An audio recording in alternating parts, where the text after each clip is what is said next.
I want to begin by really thanking McLean School for this invitation and thanking so many people coming out. I think it really reflects wonderful things that are happening in our society, that we can openly talk about these issues in the way that I'm going to speak about them and in the way that I spoke about them with so many of you at the earlier session. As mentioned, I'm going to talk about issues of anxiety and learning, and I'm going to talk about them in ways that are both relevant to how we think about how kids are functioning today and how we think clinically about how anxiety impacts on children and adolescents' ability to learn. But I'm also going to talk about them from the perspective of what we're going to know about tomorrow and the kinds of current research that we and others are doing at the National Institute of Health. In terms of relevant disclosures, I do work.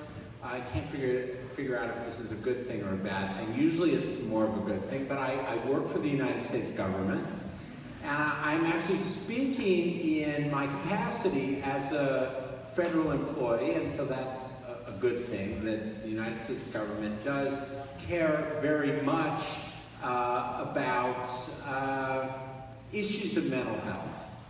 The other thing to say is that I'm going to be giving you my own opinions about things, and they definitely do not necessarily reflect the views of the United States government as a whole, but I am going to kind of give you my perspective as a scientist and as a parent.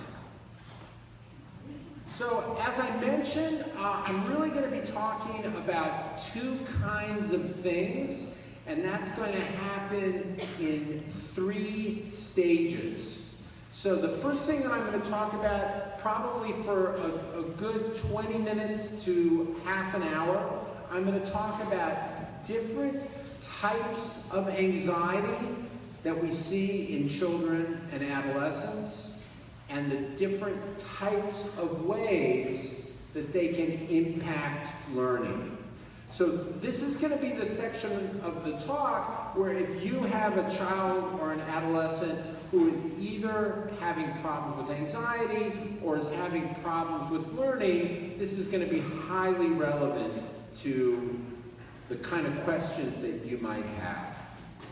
The second thing that I'm going to do is I'm going to talk about what we know about learning from the perspective of neuroscience. And this relates to what we know about how the brain changes to support different kinds of learning. And I'm going to talk specifically about what we know about the relationship between anxiety and those changes in the brain, and how they're becoming increasingly clinically relevant. And that's going to happen in 2 steps. I'm going to talk about something called conditioning and extinction, and I'll explain to you exactly what that is when we get to this portion of the talk. And then I'm going to end by talking about a certain aspect of attention. And again, it'll become clear what I mean when I get to that portion of the talk. All right, so what about this first section? Different kinds of anxiety and their associations with problems in learning. When we talk about anxiety, we group problems of anxiety into 3 broad groups, and they all involve problems with feeling afraid or worried. Now, we can talk about both normal and abnormal forms of anxiety, and the main difference there is that anxiety is abnormal when it interferes with a child or adolescent's ability to do something. It is impairing and interfering. We spent a lot of time in the earlier session this morning talking about all the different ways that we make those distinctions, and I'm not going to repeat them here except to say the most common way is through avoidance. Anxiety is abnormal when it leads children and adolescents to avoid doing things that they usually do, and that can have an impact on learning in ways that I'll talk about in a minute. Now, there are three different patterns that we tend to see in such abnormal forms of anxiety. The first one is what we call OCD, or obsessive compulsive disorder. And when I talk about effects on learning, they are unique in a child with OCD relative to a child with other kinds of abnormal or impairing anxiety. When a child has OCD, the nature of their anxiety is very stereotyped, meaning they have a very particular kind of fear or worry. It's often worry about things that might be contaminated in some way. So for example, a child might worry that they've sinned or that they're dirty, and we call that an obsession. A compulsion is a very particular behavior or thought that is designed to minimize the obsession. So if a child thinks that they've sinned, they might pray. If a child thinks that they're dirty, they might wash their hands.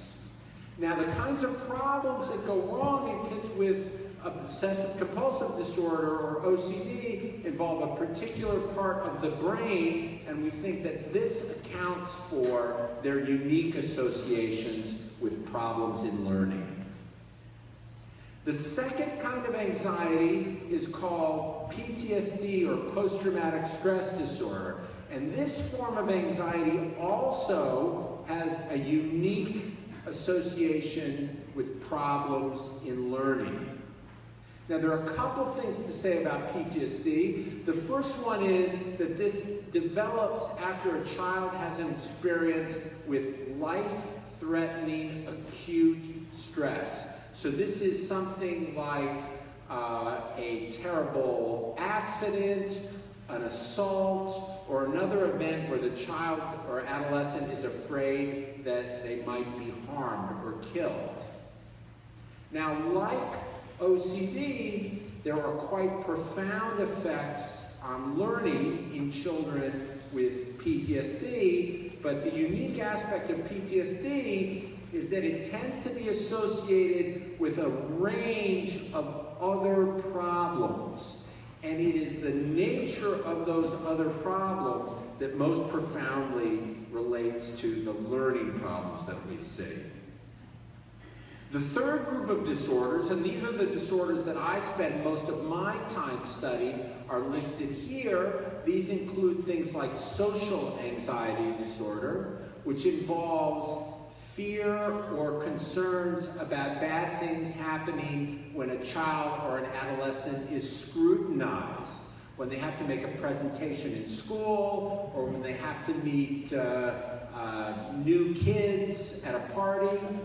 Forms of anxiety called generalized anxiety, or GAD, and when you think about kids who are worrying about what might happen with things like the election, or kids who are worrying about are their families going to have enough money, or worrying about things like school performance, that's what we call GAD. And then separation anxiety disorder is worry about harm happening to a parent. Now, we group all of these disorders together, and I'm going to talk about them as one group because the similarities in these conditions are much greater than the differences, and because a child who has one of these problems is very likely over time to develop another. The other thing to say about my talk here in general is that my slides will be available on the website, and I'll give you my information at the end of the talk. So if you have any questions about this, it'll be very easy to get in touch with me. So as I talk about different kinds of learning problems that kids have with anxiety, it's important to keep these three groups in mind, because the nature of the learning problems that we see are quite different. All right, so let's talk about that. What do we see clinically if a kid has problems with anxiety? What are the nature of the learning problems that we see? Probably the biggest, most consistent problem we see in learning in kids with anxiety disorders are in kids with obsessive compulsive disorder. So the effect on learning can be quite profound. And the nature of the problems in learning that we see in kids with OCD are very similar to the problems that we see in ADHD. And we think that that similarity reflects the fact that the problems that go wrong in the brain in children with obsessive compulsive disorder are somewhat similar to the problems that we see in ADHD. And these problems primarily involve a child's ability to organize things and to keep things straight when many competing demands are in front of them. And we call this ability executive function. So OCD is strongly related to problems in executive function that have profound effects on learning. Problems in PTSD are much more variable than they are in OCD in terms of their effects on learning. So we do see children with PTSD who have very profound effects on learning. And when that happens, it's usually a child who has both PTSD and other problems. So these are typically problems in mood, problems in behavior, or other problems in anxiety. And that's where we tend to see the most marked effect on learning. In kids with PTSD, that is a relatively isolated problem, those kids tend to do relatively well in terms of their learning. And then last of all, these other kinds of problems in anxiety, they in general tend not to disrupt learning nearly as much as problems related to OCD or problems related to PTSD. And in fact, on many measures, kids who have isolated forms of anxiety tend to learn better. So that's one of the peculiarities about anxiety, that there are clearly a lot of good things that come with anxiety, and this association with learning is one of them, and it creates a lot of questions when we're trying to differentiate when is anxiety normal and when is anxiety abnormal. Those questions are most heightened with this third group of disorders. And again, that's not a topic I'm going to go into here today, but I spent a lot of time this morning talking about that. All right, so we call this comorbidity when anxiety occurs with other kinds of problems. So if a child has anxiety and depression, or anxiety and ADHD, or anxiety and substance use, we call that comorbidity, and that profoundly affects learning. So when we see ADHD and anxiety together, that is a particularly difficult problem to manage for a couple of reasons. One is the two problems tend to compound each other. All right? So kids with ADHD tend to make their anxiety worse, and kids with anxiety tend to make their ADHD worse. Moreover, as I'll talk about in a minute, they complicate the treatment of either problem alone. A lot of the treatments that we use for ADHD can make anxiety worse, and the treatments that we use to make anxiety better can make ADHD worse. So that's the unique problem of ADHD and anxiety. Autism spectrum disorders and anxiety is another common comorbidity that we tend to see. And again, it's similar as in ADHD and anxiety. The two problems can make each other worse. Moreover, some of the treatments that work particularly well for anxiety, some of the medications like things like selective serotonin reuptake inhibitors, or SSRIs, that work very well in kids with anxiety alone, or in kids with anxiety and ADHD, there's some question about whether they work in kids who have anxiety and autism spectrum disorders. Moreover, much like in kids who have ADHD and anxiety, in kids who have autism spectrum disorders and anxiety, the impact on learning is particularly profound. Now, conduct disorder and anxiety is another place where the picture is really somewhat curious. Kids who have conduct disorder and anxiety actually do better over time. All right? So this is another place where anxiety might be helpful in some ways. All right? It might signal a better outcome.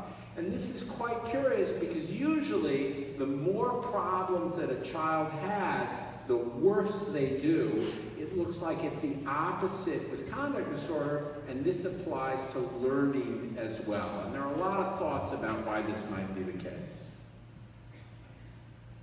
All right, so what about treatment?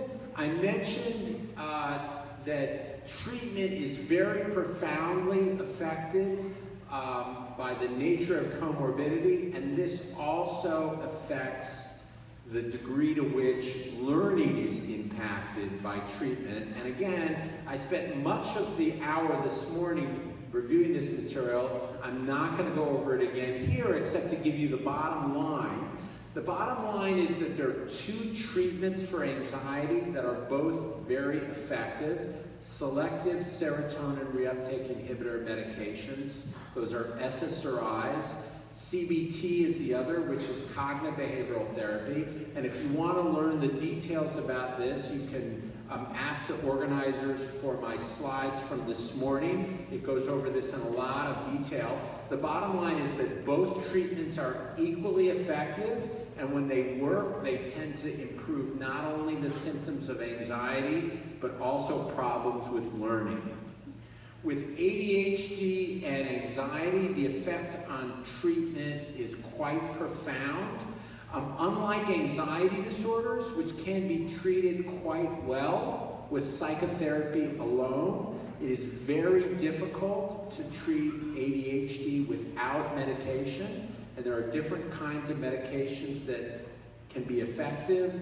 Psychostimulants like Ritalin and Adderall, or non-stimulant medications like atomoxetine and Strattera. And I know Dr. Zemetkin had a workshop about these issues. The main thing in terms of anxiety, learning, and ADHD is that it complicates both the treatment of anxiety when a child has ADHD, but also the treatment of ADHD when a child has anxiety. And then last of all, in terms of autism spectrum disorders, this is a place where treating the anxiety early can be particularly important because it can help that child overcome their social problems. But we tend to think of both in the area of autism spectrum disorders and in the area of ADHD, we tend to think of these as separate problems, and you need to treat both. You need to treat both the ADHD in a child with anxiety and ADHD and the autism spectrum disorder in a child with anxiety and autism spectrum disorders. I know you can't see this, but this is just one example of where trying to treat children with ADHD, this is one study that you can read about on my slides, that shows that in children who have ADHD and anxiety, they do less well in terms of their learning abilities compared to kids who have ADHD alone when they're treated with stimulant medications. All right, so that's really the first third of the talk. These are the things that we really know that are the bottom lines in terms of what's clinically relevant for children today. If you have other questions about this, I've made my email and my phone number available. I'm more than happy to talk to people about them. What I'm going to do in the final half of the talk, I'm going to talk about two other areas more quickly. Both of them I'm going to talk about what we know about brain science, and it's going to really relate to this third group of disorders. And these are disorders, again, where I said that the effects on learning are relatively specific. Most measures of learning are intact in kids with this last group of anxiety disorders. I'm going to talk about two kinds of learning where they are perturbed, and they're particularly relevant for treating these kinds of problems. Now, they relate to two processes, and I'm going to talk about both of these. Conditioning and extinction is the first one, and the second one is attention, and these are both areas where research on neuroscience, on how the brain works, has been particularly important. Now, we have a major problem in psychiatry, and that's illustrated in this figure right here. So what this shows you is the relationship between brain function, which you can see in this box illustrated on the, you can see in this box on your left, we have brain function on the left side, and we have anxiety on the far right side. So these are clinical measures of anxiety, things like symptoms that kids tell us about, or parents tell us about, or behaviors that we observe. And we would like to think that there is a very close relationship between brain function on the left and symptoms on the right, but that is not the case. The thing that we've learned over the last 10 years or so is that the current way that we understand and diagnose anxiety disorders, like all mental disorders, is not tightly enough linked to the brain for us to use neuroscience for clinical things directly. And we need to come up with new ways of thinking about anxiety and other mental disorders. And in my group, we study things that we call core psychological processes, and I'm going to talk about aspects of these that relate to learning, where we evoke a behavior in the laboratory that we directly observe and we directly measure in children. And this is really the way we use neuroscience, by directly measuring behaviors and studying brain function. And you can think about this as one part of a slip knot that I'm going to show you in a second. So you can see this circle that I've just shown you on the left side of the figure connects what we know about a certain part of the brain called the threat circuit that relates to particular behaviors. The other thing that we do is we select particular behaviors where we have a clue that kids with anxiety have problems with them. So this slip knot you can think of as something that we would pull tight around these behaviors that you see illustrated here, and I'm going to give you two examples of the kind of behaviors that we study in the last half of the talk. One of them relates to a certain kind of learning related to memory, and this is called conditioning and extinction. Those are forms of memory. And the other relates to a kind of learning that relates to attention, meaning how we focus on some things and ignore others. And in the last two parts of the talk, I'm going to talk about these two specific forms of learning. All right, so what about conditioning and extinction? Fear conditioning refers to the process of how organisms learn to relate cues in the environment to dangers that happen. All right? And all organisms use this. We use this as people, and rodents use this to understand how to predict dangerous things. And this slide shows you the classic fear conditioning experiment where that happens when a sound, a neutral sound like a tone, is paired with an aversive stimulus such as a shock. So what the rodent learns is when it hears that sound after it's paired with a shock, the rodent develops fear. And that is a form of learning called fear conditioning. And the reason that that's important is that the underlying brain circuitry that gives rise to this form of learning is what we call conserved. And what that means is the way that this brain circuit supports learning in rodents is very similar to the way that it supports learning in non-human primates, and it's very similar to the way it supports learning in people. So the reason that that's important is that when we learn to understand how the brain does that, we can use that knowledge to do things that are clinically important. And it's one of the most exciting things about the research that I do, and again, I'm going to tell you about this. The things that we're learning are not only interesting from a neuroscience standpoint, but they're relevant to how we think about clinical problems in children. And the first lesson that we learn is that the form of learning that I have been talking to you about, fear conditioning, how we learn to associate a neutral stimulus with danger, is not particularly relevant to how we think about clinical problems. People with anxiety problems are normal in their ability to learn about danger. We used to think that they learned about danger better than people who did not have anxiety problems. That is not true. That is not the problem. Their problem is in a second form of learning, and it's the form of learning that we call extinction. All right? So conditioning is how we learn to become afraid. Extinction is how, once we become afraid, we learn to be safe. So it turns out that that form of learning, our ability to learn to overcome our fear, that once we've acquired it, that's a fundamental form of learning that goes wrong in people who have anxiety. And we think that that is a fundamental, important observation that is relevant clinically for in a few ways that I'm going to talk about. So one way it's relevant is when we think about what happens to people with anxiety disorders. And if you were in the morning session, I thought that I was going to talk about this because this is one of my favorite things to talk about, and the slide didn't appear, and I took it out because I didn't want to repeat any of the stuff. So this is the point that I was trying to make, that I walked you through, and I'm going to walk you through the slides with numbers.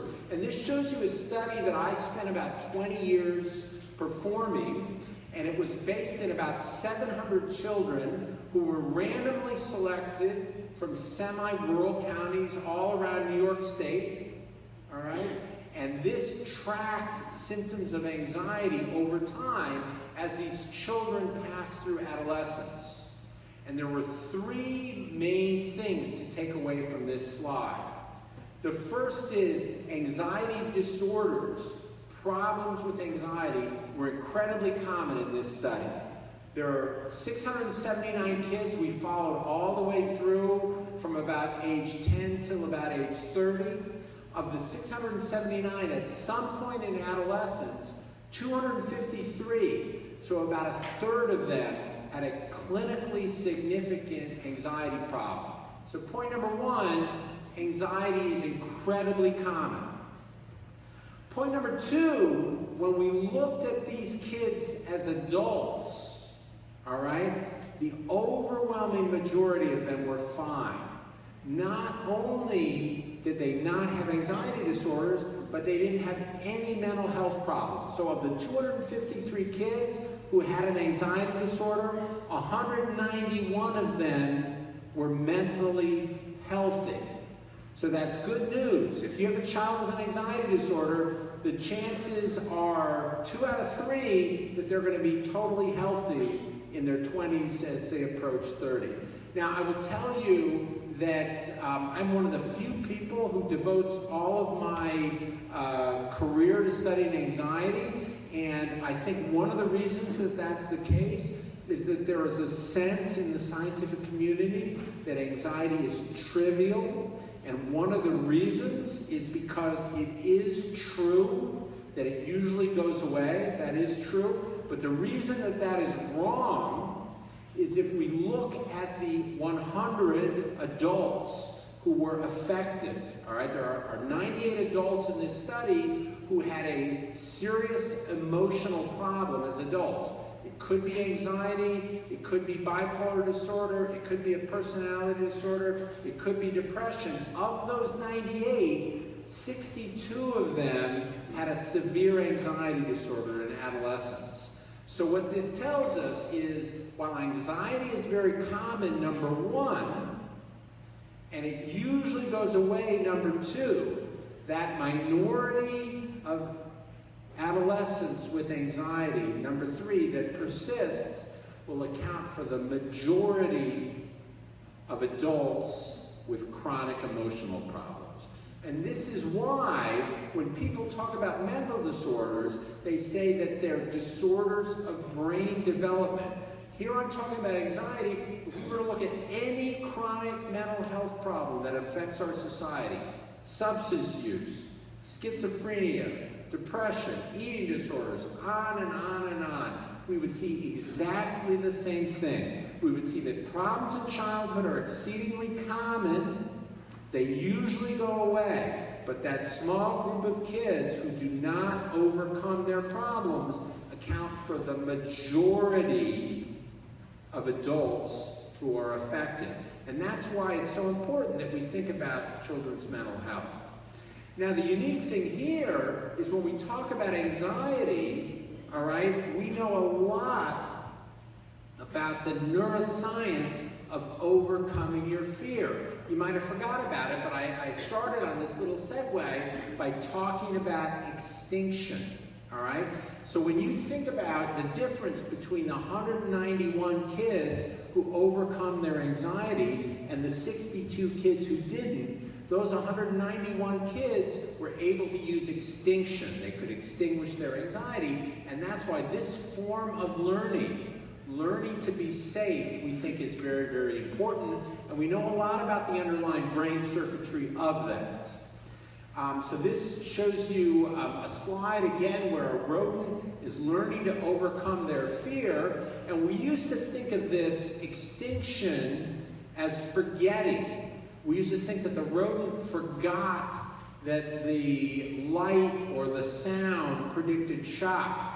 After neuroscience work over the last 10 to 20 years, we learned that it is not forgetting. Extinction is not forgetting, but a new form of learning. It is actually an active form of learning, and you're not supposed to be able to, even if you're in the front row, you're not supposed to be able to see this. But the thing to know is, because of this idea of conservation, because these forms of learning are similar in terms of the underlying brain circuitry in rodents, non-human primates, and people, all the micro-level details that we learn in rodents, we can use that information to try to come up with better ways to treat children and adolescents as well as adults with anxiety disorders, and this is some of the most exciting work that's going on. And there are some things that we're learning clinically that are relevant, and I'm going to talk about those right now,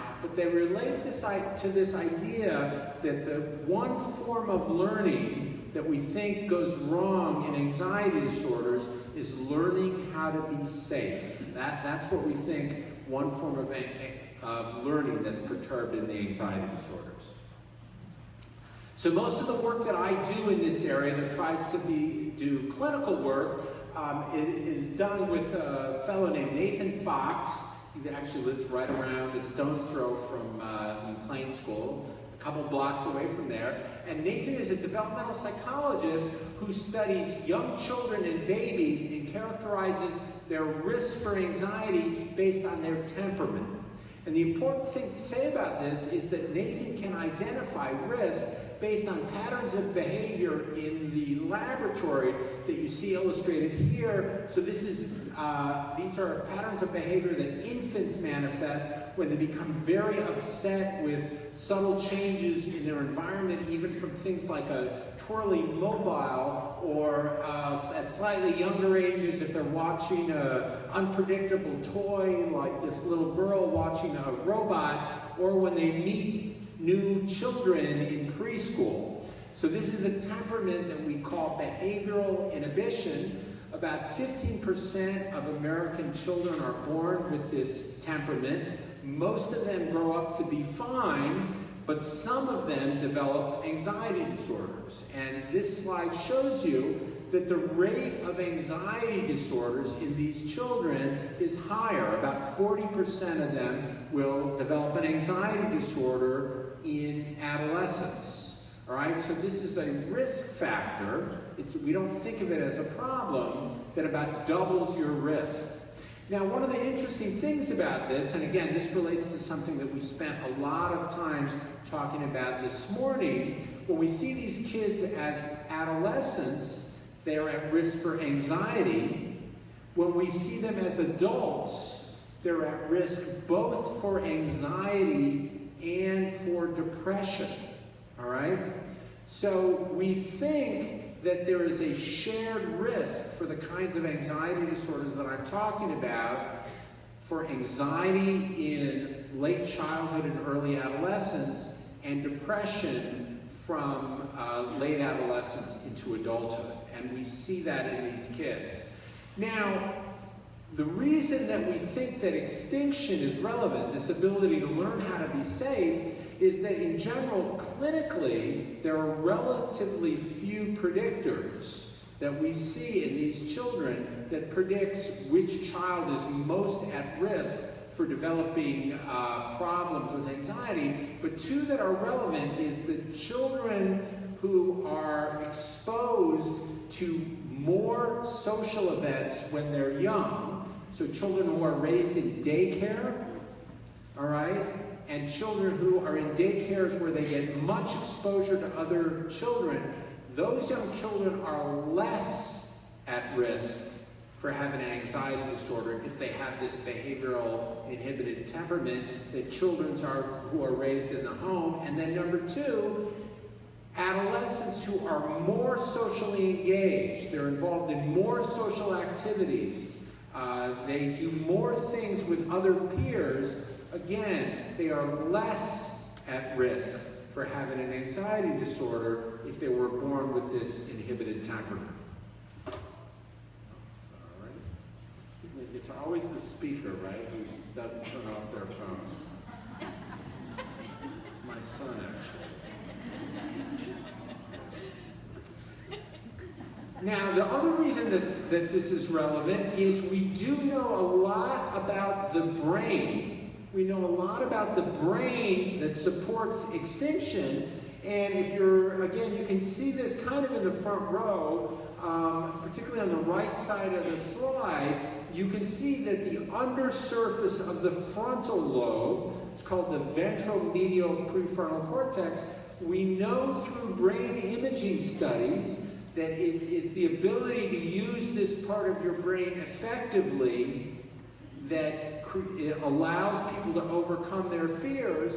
And then when we do brain imaging studies with these same children, we find that the children who are able, when we see them in adolescence, the children who are able to effectively use this very same portion of the brain, those are the children who are less at risk for developing anxiety disorders. So again, it's one example of where what we know about a certain kind of learning to be safe, relates clinically to getting better, overcoming your anxiety, and it has a lot of other implications for different kinds of treatments that we're thinking of doing, ones that I'm not going to talk about because I am going to talk about novel treatments in the last part.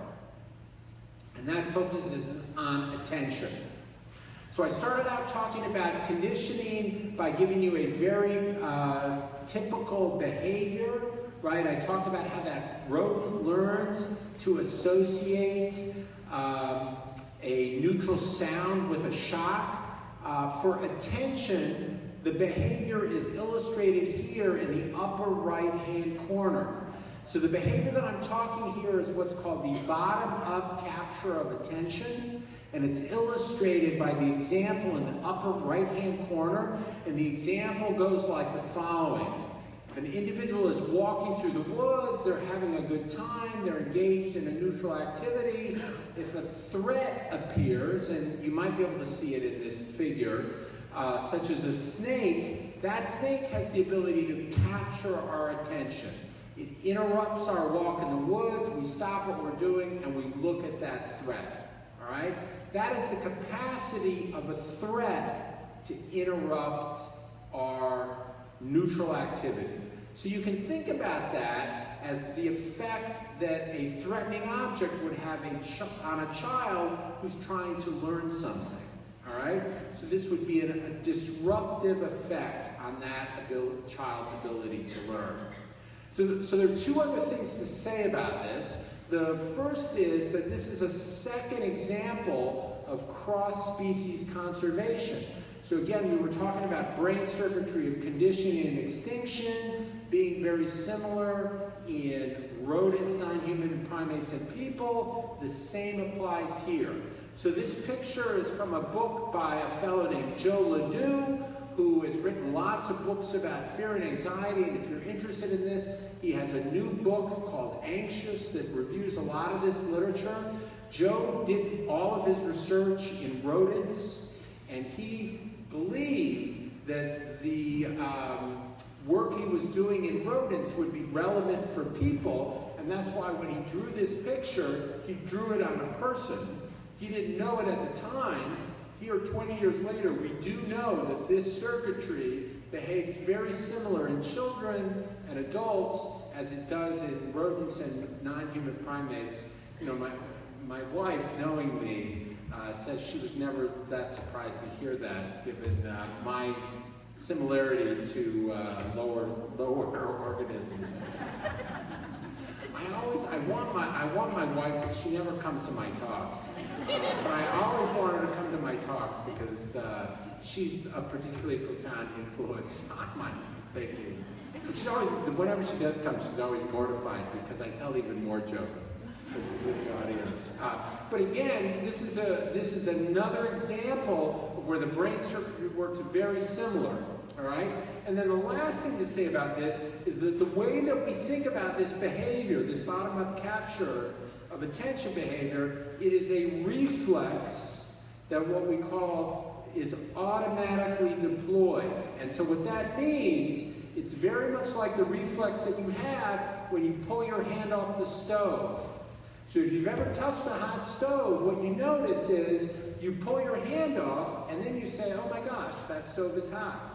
It turns out, amazingly, this attention reflex works exactly the same way, particularly in kids who are anxious, all right?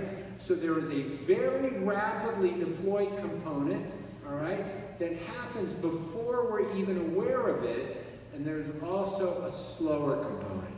And we think that that is very relevant clinically for many reasons.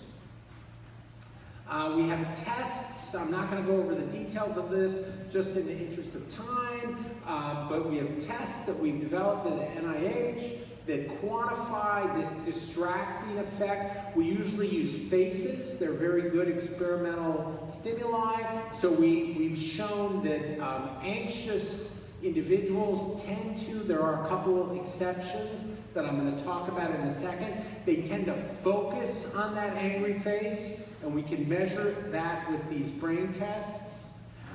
It affects learning over time. So remember I talked about Nathan's kids with behavioral inhibition, and remember I said the kids who could learn about safety, those kids were protected from anxiety. So with this second form of learning, this attention-based learning, we see the opposite. Kids who have this tendency to be distracted by threat, they are most at risk for anxiety when we follow them over time. All right, so remember I said it's usually the case that anxious people attend to threats. So a lot of the work that I've done in this area, I do with a wonderful scientist from Israel named Yair Bar Chaim. And for about the last 10 years, we have been working together to study this reflex. And Yair had the idea that this reflex might behave very differently in different settings. And so Yair was very interested in the effect of this reflex when people are living under particularly dangerous circumstances. So Yair did 3 sets of studies, and I'm going to walk you through all 3 of them. This is the first one, which was done in 2010, 2 wars ago, in the Gaza War. And what Yair did, he got approval from his ethics board to, when the next war broke out, to take his students and to drive into the battle scenes and to test people when they ran for shelter away from rockets. All right? That's the kind of guy he is. Yeah, he's done a lot. He's done a lot more things like that. I'll show you a couple of them. And what he found was, and you can see that in these different colors show you how anxious you are relative to how much time you have to run to get away from the rocket to get into the shelter. So the key thing that you see here, which is not surprising, is that the closer you are to the rockets, the more anxious you are. The thing that is surprising is that when you look at attention, you see the opposite effect that we see in anxious kids. All right? When we study anxious kids in safe, normal environments, they tend to monitor threat. When Yair studies people exposed to trauma, combat, they do the opposite.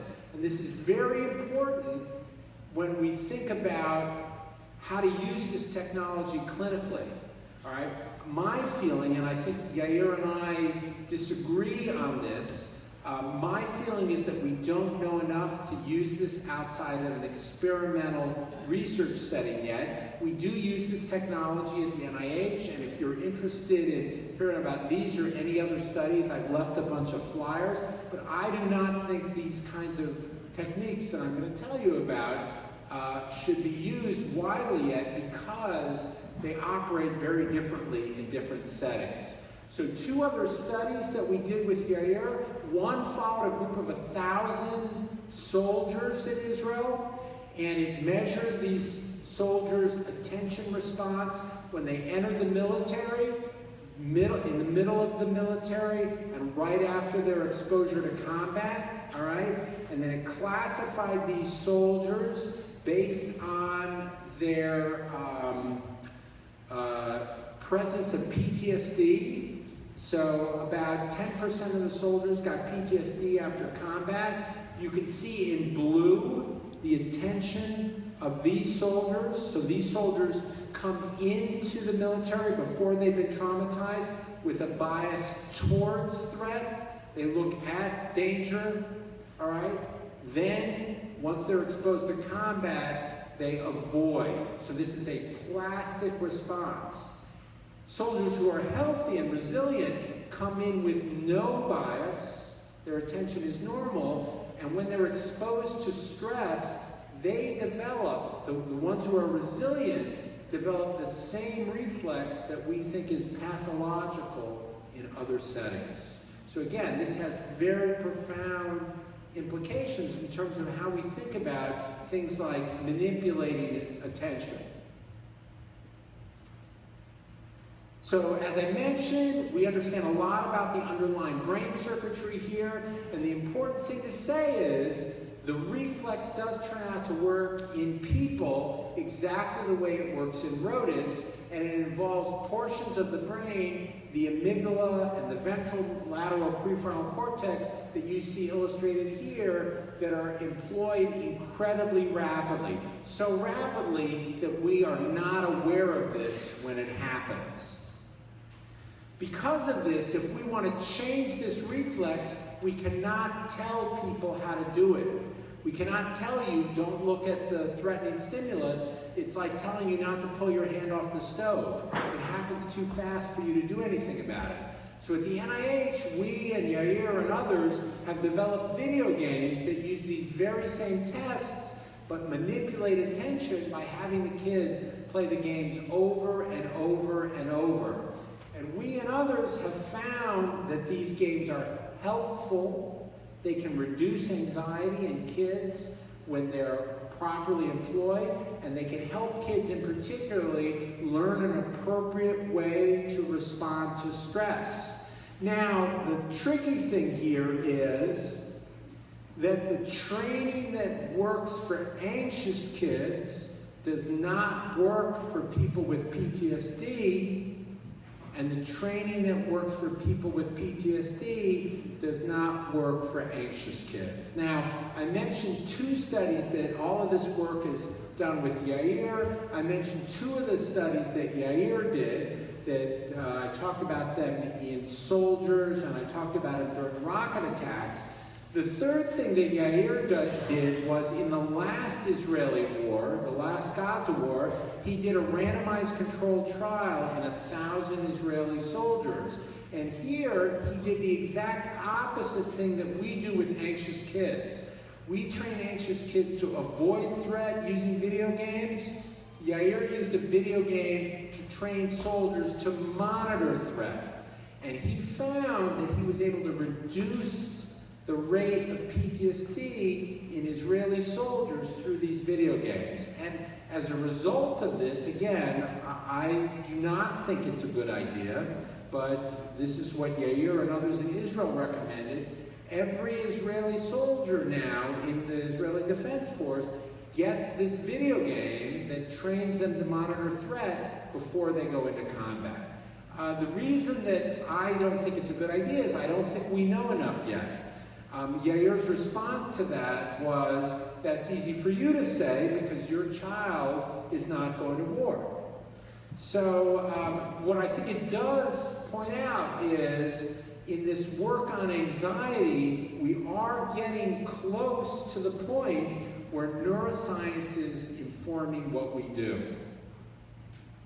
All right, this is the last point that I'm going to make. The main studies that we do at the NIH uses this video game in concert with cognitive behavioral therapy. So I spent a lot of time talking about cognitive behavioral therapy this morning. I mentioned it when I talk about treatment. Cognitive behavioral therapy is the first-line treatment for anxiety disorders. Only about half of children get better with cognitive behavioral therapy. We have shown that using this video game with cognitive behavioral therapy enhances treatment outcome relative to cognitive behavioral therapy alone. And the way we think about this is illustrated in this slide right here. So one of the few things that I love thinking about and studying more than or as much as science is baseball. So when I was growing up, my favorite book was written by this guy right here, Ted Williams, and it was called The Science of Hitting. And it turned out that Ted Williams also loved science and baseball.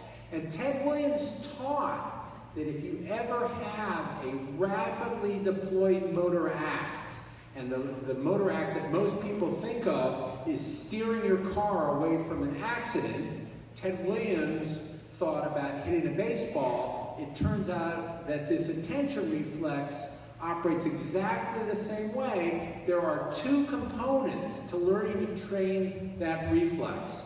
One is slow and deliberative and involves study. For driving a car, it's rules of the road. You got to learn the rules of the road. You got to learn what goes into a car. For baseball, it was the strike zone. So Ted Williams would compile all his statistics on all different kinds of pitches. I mean, this is something that everybody does now. It was unheard of when I was reading this book, and he discovered what pitch he was best able to hit. And he would think about that as he was walking to the plate, all right? For anxiety, we can think of that as cognitive behavioral therapy. So we teach our patients, if they're nervous about talking, all right, they pick out a safe person. So Dr. Z in the back of the room is my safe person. He'll wave. So I pick him out, and if I'm nervous, I think deliberately, I'll look at him, he'll calm me down. So all 3 of these things are slow, deliberative things that we use in learning. Again, the strike zone in hitting the baseball, all right? Rules of the road in driving a car, CBT and anxiety. However, for rapidly deployed motor responses, like steering out of a wreck if you're driving the car, or hitting a baseball if you're swinging the bat, or controlling attention if you have an anxiety disorder, there's also this reflex component. So Ted Williams taught, when you're walking up to the plate and the pitcher goes into the windup, forget about the strike zone. It's over, it's not going to help you anymore. What you need to do is you need to swing the bat thousands upon thousands upon thousands of times. If you're driving a car, that's why we don't just put kids in the car and let them drive. Because they have to do that motor act over and over again. And that's why when you start driving, or when you're driving a new route, you have to pay a lot of attention. After you become an experienced driver, that ability has become implicit. And that's this rapidly deployed portion of the brain that's taking over. We think anxiety is the same way. We think this rapidly deployed attention reflex is something that is very difficult to change by just talking about it, and we need to use some of these special learning training techniques. All right, well, so I really gave you kind of 3 things to think about.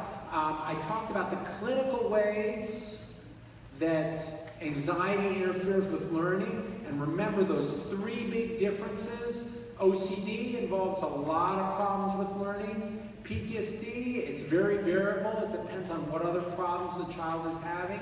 Or other anxiety disorders where the problems in learning are subtle. And then what I did is I talked about what we know about those problems in learning through neuroscience, and I talked about how that neuroscience is not only interesting because it helps us explain and understand things, but it's also clinically relevant. So I just want to acknowledge the many people who contribute to this work, and really once again thank the McLean School for just a wonderful day, and thank the audience for nobody fell asleep.